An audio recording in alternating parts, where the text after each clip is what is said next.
Welcome to the Hope a Thing, a Native American podcast, where we discuss focused topics within tribal housing and self-determination. I'm Alyssa Atkins, the Training and Development Coordinator, and with me is Brooke Warrington, the Training and Development Specialist. Today, we'll be talking about an important project called Jacob's Well with our special guest, Andrew Halter, President and Project Manager of Jacob's Wells Water Services, LLC. And also, we have Christopher Halter, Executive Director of St. Bonaventure Indian Mission and School.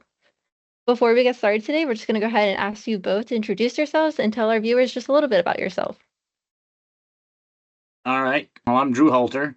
Most of my life has been spent in the railroad career, in the railroad business, a little over 25 years. And getting into the moving water has been a whole new process, a whole new project. Not something I've had any idea how to do really, other than how to move rail cars.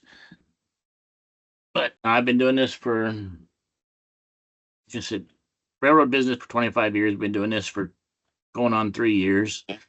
Live here in Pennsylvania now. Grew up in Indiana, and as Chris can attest to, we moved all over the place. And this is where I'm at now. So I'm Chris Halter, and I am the Executive Director of St. Bonaventure Indian Mission and School, which is a Catholic organization working on the Navajo Reservation. We've been in existence for 50 years, and I've been the Executive Director for 17 years. The primary focus of, the school is to educate young Navajo children. We have a preschool, a 3 and a 4-year-old program, and then we have kindergarten through the 8th grade, and provide scholarships for our graduates to either go to private high schools once they graduate from the 8th grade, and then scholarships for them to go on to university or tech schools. The other aspect of St. Bonaventure is our mission, which is to provide food and water and home repairs for Navajo. But the water delivery is probably the most life-saving thing that we do. The Navajo Nation only has about 60% access to water, and so we try to work with that 40% that has no access to water. And so, yeah, it's been an amazing journey. Thank you so much for sharing that. Would y'all mind giving us a little bit more background on the country's current water crisis and how that specifically affects the Navajo Reservation? Do they have any specific issues that they face in accessing clean water?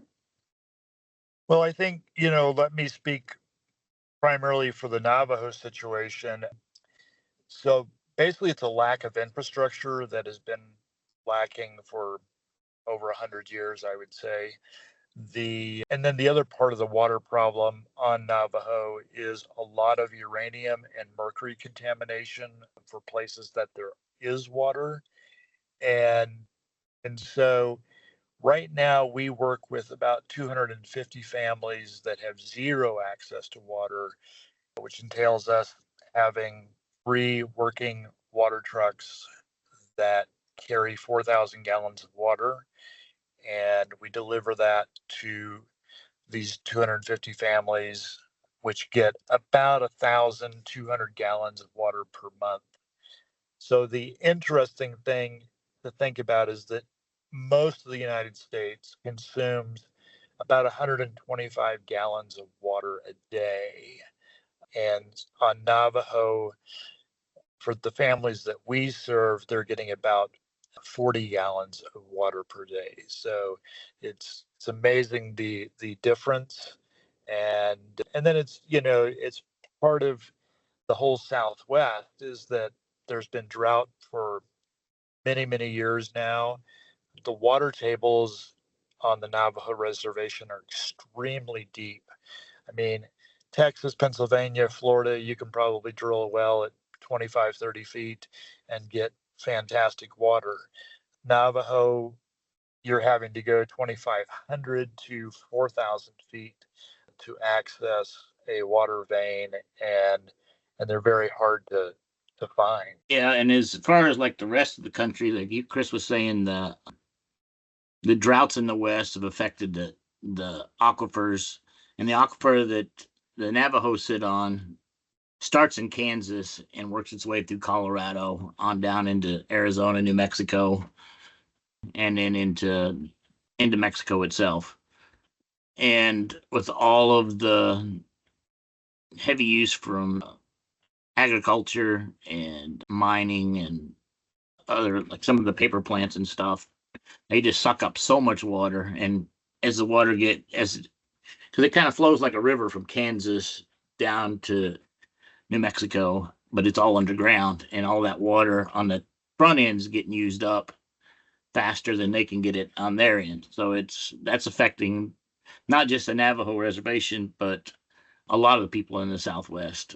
And it even has an effect on like the Colorado River, because most of the river gets its water from snow melt, but there is a large portion of it that comes from groundwater sources that just aren't there anymore. And it doesn't look like it's going to get any better anytime soon.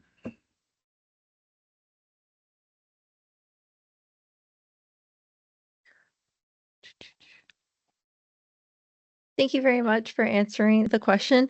What does the Jacobs Well Water Service offer, and why do they call it a mobile pipeline?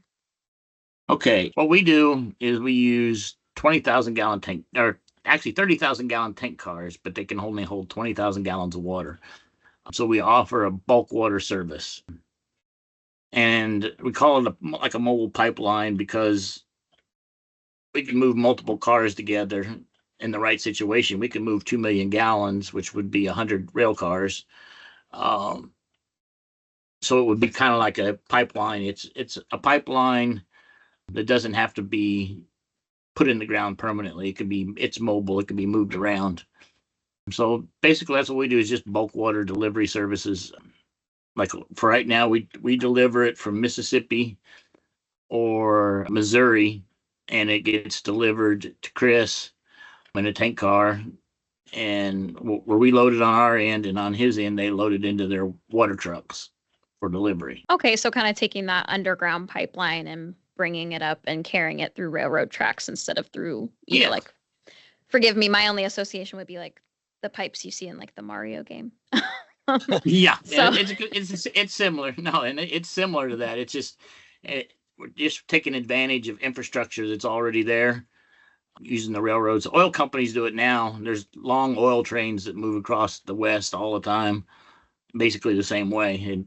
They can move all that oil that way, and it's like, why can't we move water that way? Was that kind of the moment that you had that led to the founding of this project?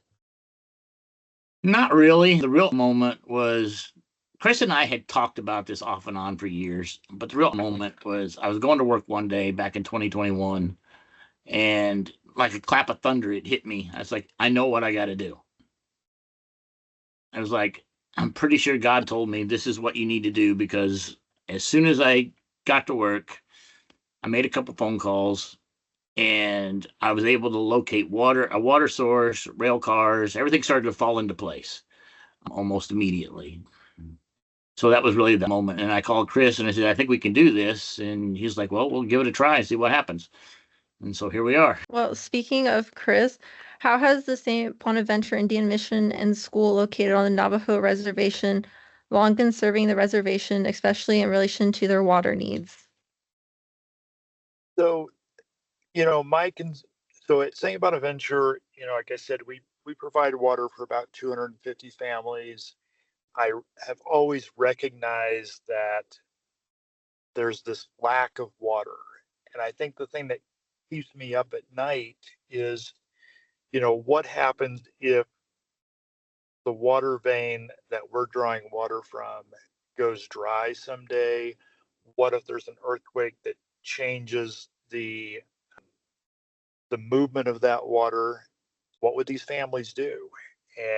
And so it's always been a concern of mine, as we've got water, we're able to provide it, but what happens if it goes away? And so that was the thing that kept me up most nights. So many, many years ago, the mission, when I first started, we owned about 3 acre-feet of water.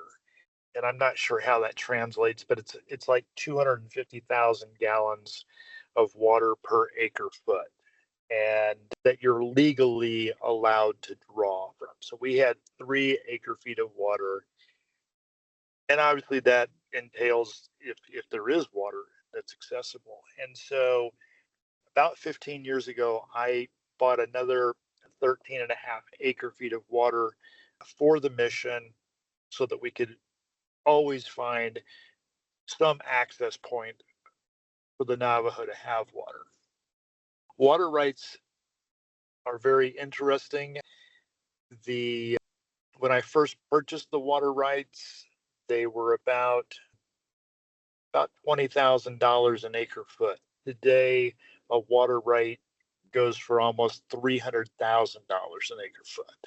So you've got to realize that water is very precious and very, very valuable nowadays.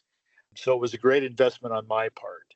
But again, just having access to water rights, that was great, but how do you get it if you don't have access to it? And so the other thing was that we have the one well that we use in which we provide about 12,000 gallons of water a day to Navajo families, was about 18 years old.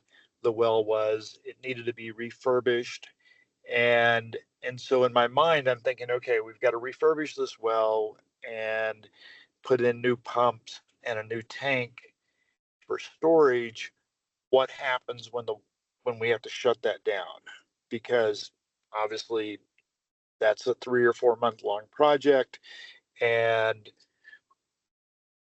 how am I going to get water to the 250 families that rely on us for water on that daily basis? And so it was a real struggle in my mind on, how do you shut it down and continue to provide water? And so when my brother called me, I said, well, let's look into it. And the idea made sense. Unfortunately, it's very expensive because we're one of the few people that are actually delivering water from the railroad. Now, we know that if more industries would buy into this idea, that the price of delivering water will come down exponentially. And so that was, part of it was trying to convince my board of trustees that this is a route that makes sense, at least temporarily.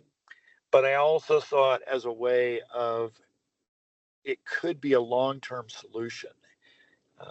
Going back to that scenario that if there was an earthquake and the water veins changed direction, or if the vein would actually go dry, we could still access water by getting it from the railroad. So it seemed to me a logical way to answer some of our problems. And we just recently did an ROI study, which is a return on investment. And so we're actually showing a 60-cent profit per dollar that is spent. So we do know that it's an economically viable solution for companies and nonprofits to transport water. They would not be losing money. They could actually make money doing this. Yeah, and when starting this, it's something the railroads used to do at the early part of the 19th century or 20th century out west, because there was no water in a lot of places, or even the ability to dig a well deep enough so water got delivered by train. But it's something that hasn't been done in this country in a long, long time. So when we started this, we had to convince a lot of people that this was going to work. Railroad number one. But once we got them convinced, BNSF and all of our other partner railroads, Mississippi Export and CSX, and have all been very supportive, and they work with us, and we've brought the price down some, and we continue to strive to get it there, but it's an ongoing process. And like Chris said, once more people start doing this, and especially corporations and stuff that use a lot of water, if they start doing it, it just makes sense. The price is going to come down. greatly. It's everybody that looks at it, once they see it and think about it, it's like, oh yeah, this makes sense. But it's that initial, because nobody's done it in 75 years. It's convincing people that we're not reinventing the wheel. So it sounds like y'all have this great idea. It's proven to be a great idea. Now it's just a matter of getting that great idea out there. Yeah. We wanted to ask, was there a story or a significance behind the choice of the name Jacob's Well? Yeah, we actually named it when we first started the idea. I went out with my partner Tammy Beavers, and we went out to New Mexico to see what we were up against, kind of look at how Chris's operation works and what we would need, from the railroads, where we could get railroad sidings, all this. And while we were out there, on our way back, we started thinking about it. And we had recently watched an episode of The Chosen, and there was the woman at the well episode. And that's really where the name Jacob's Well came from, was from that. It was like, we need to bring water out there, and it just seemed appropriate. You posted in your blog that you contracted COVID and were placed on a ventilator. How did that harrowing experience connect to your purpose and mission with Jacob's Well?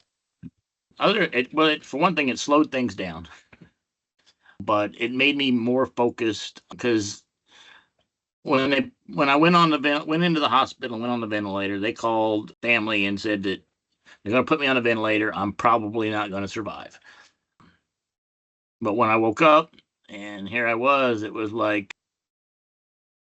clearly God's got a more purpose for me than, and I need to work on this project more. So, and it made me more laser focused on getting this done.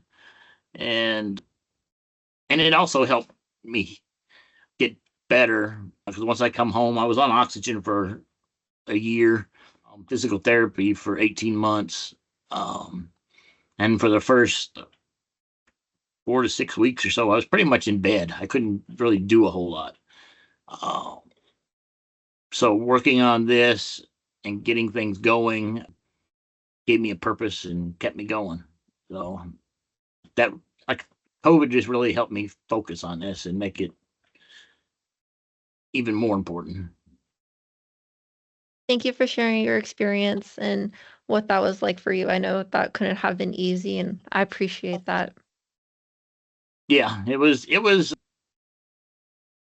emotionally, it was really overwhelming when I was so beyond grateful to still be alive. And I know that when I was in the hospital, I went in, there were 7 of us in the ICU, all on ventilators during that time, and I was the only one that survived that. So it was, that's a very humbling moment at that point, when you realize that you survived and a lot of other people didn't, and some were younger and healthier and all that. And, so here I am. So here we go. He actually sent me a somewhat incoherent message that he was able to text out to me right before they were going to put him on the ventilator. And he basically just said, make sure that this project does not die. And I'm like, okay, God, don't let him die, because I have no idea how the railroad works. And so, certainly God answers those prayers. So that's why. Now I know. Oh, well, thank you so much for sharing. That had to be incredibly difficult for both of you to go through. And we're just so happy to see you here healthy now today.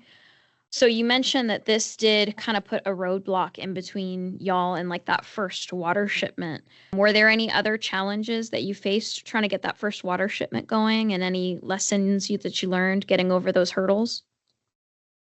Well, I think. No, go ahead.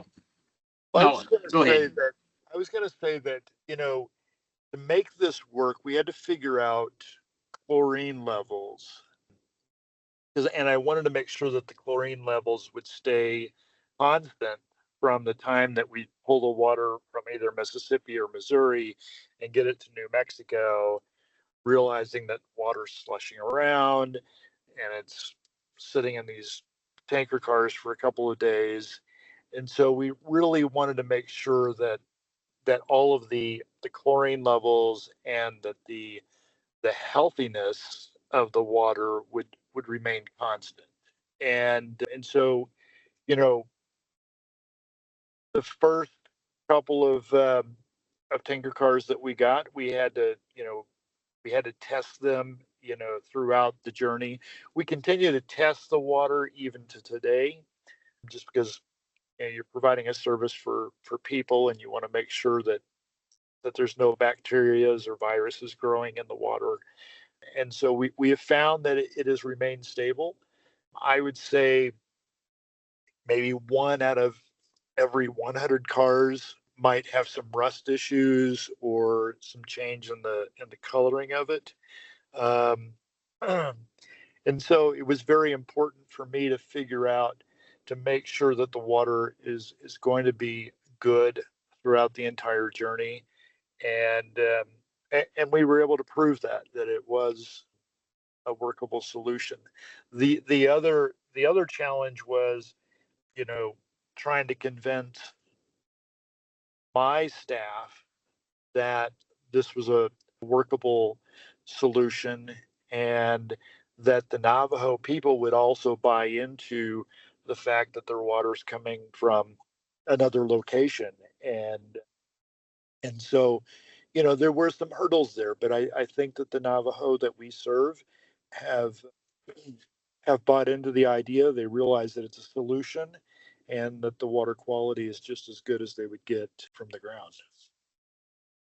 Well, I think the other thing we had too with convincing them was, most people think of railroad tank cars hauling chemicals and oil and different things that you wouldn't want to drink. We make sure that we have a dedicated set of cars. We got them initially, they weren't lined, but they're lined now. So that pretty much solved most of the rust issue. Plus they're labeled with, it's only potable water only, and it has Mission's logo on the side. So everybody, that helps everybody feel comfortable that these are our cars, these are water cars, there's nothing else going in. So, and we worked on that. And the other issue was, working out the logistics of it. The first car, the railroads actually lost. It traveled all over the southern U.S. before it finally made it out there. And a lot of that was just trying to figure out the correct routing, because we had to hit multiple railroads to get it to where we needed it to go. But the railroads were good, and they helped us with that. But at the same time, that very first car, we actually got to see how well the chlorine held up, because the car was on the moving around the country before it got out there for nearly 4 months. So, and when we tested it, the chlorine levels were fine. And, that was just another, positive note that, this is going to work. But yeah, we had to figure out, the loading process was probably harder than the unloading process. Just figuring out how to load a rail car. I've worked on rail cars all my life, but I've never loaded a tank car once. Yeah, we had issues with hoses and pipes and trying to figure out how to get it done. Yeah, there's a whole story in itself right there. It would actually make an interesting movie at this point. Just that the first loading was interesting, because we were, our very first load included a lot of sweat, an out of control fire hose, and a trip to the animal rescue, a lot of trips to Lowe's, and doing all this while in a swamp surrounded by alligators. Because our loading location's got a swamp right next to the tracks. So how did you overcome all these obstacles? Trial and error mostly. We figured some things out. We built an actual pipe system to load the cars. So the hose stays on the ground, but it's only the pipe going up into the car. The alligators are just, they're there. So we don't have the wild hoses or anything anymore. And so far we haven't had to take any more dogs to animal rescue. Because while we were there loading, that's where the stray dog come out of the swamp and jumped in the car. So we're like, what are we going to do with him? So we took him down to the animal rescue, and apparently he got lost. But that was that was all part of the first trip of just figuring out how to load these things.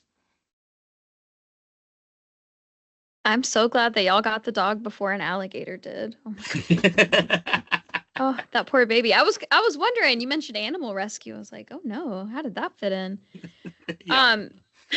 What's the experience been like coordinating between you brothers, with one of you in Pennsylvania and the other one in New Mexico? Well, we talk more often. Yeah. I think, like most families, you get involved in your daily lives, and you're just, maybe on holidays or, a birthday, you might reach out and say hi to somebody. And we had lost both of our parents just a couple of years before all of this started. And so, there was certainly kind of this moving closer together, but I think doing something that is making a difference, it makes us both feel really good about what we're doing. And so, I think it's been a fun experience, I think. Oh yeah, I agree with that. It's definitely been fun, and it has brought us closer together, because like you said, before that, especially with me I've always lived at least 2,000 miles away from him since we graduated high school. Just because way life took us apart. So yeah, it's definitely brought us to where we talk to each other a whole lot more. I think I actually see him more than I probably have in years. Life is a lot easier when you got a buddy to go through all the hard troubles with, and it certainly helps when you have another buddy to help you workshop everything. So I'm sorry the circumstances weren't happier. I'm sorry you guys didn't mean on happier circumstances, but I'm glad that, through this you were able to create something so wonderful and be so focused and driven to accomplish what you both have. And I just want to thank you both for that, for continuing, because no one really talks about it, but life does interfere your work. Life does have an impact on you. And for you to tell your story with COVID and still continue and feel even more inspired, and even tell Chris, like, whatever happens, please do not let this mission fail. That speaks volumes. There are not a whole lot of people out in this world that think like that, or who are selfless in moments like that. So cannot thank you enough for Indian country, that the two of you stayed determined and focused to do what you have done. So thank you very much. And I greatly appreciate both of you sharing your stories. Once again, I know it's not easy to share things like that, but we appreciate you doing so on the platform. Of course. Thank you. Yeah. I just want to ask before we close, what are the overall goals that you have for the future of Jacob's Well? We've been in contact with a couple other reservations that need water, and trying to get some of the logistics of that figured out. The goal is I want to make sure that everybody that needs water can get water. I'm a strong proponent that clean drinking water is a human right. There is no reason people should not have access to it, especially in this country. There is no reason whatsoever. So that's kind of where what the focus is now. I mean, I never created it to get rich. I just created it to solve a problem. And so far we're doing it for Chris, and I'm hoping in the next few years we're doing it for many different places that need it. Because I know we've talked to different reservations, like one of the ones we're working on right now is Santee Sioux in Nebraska.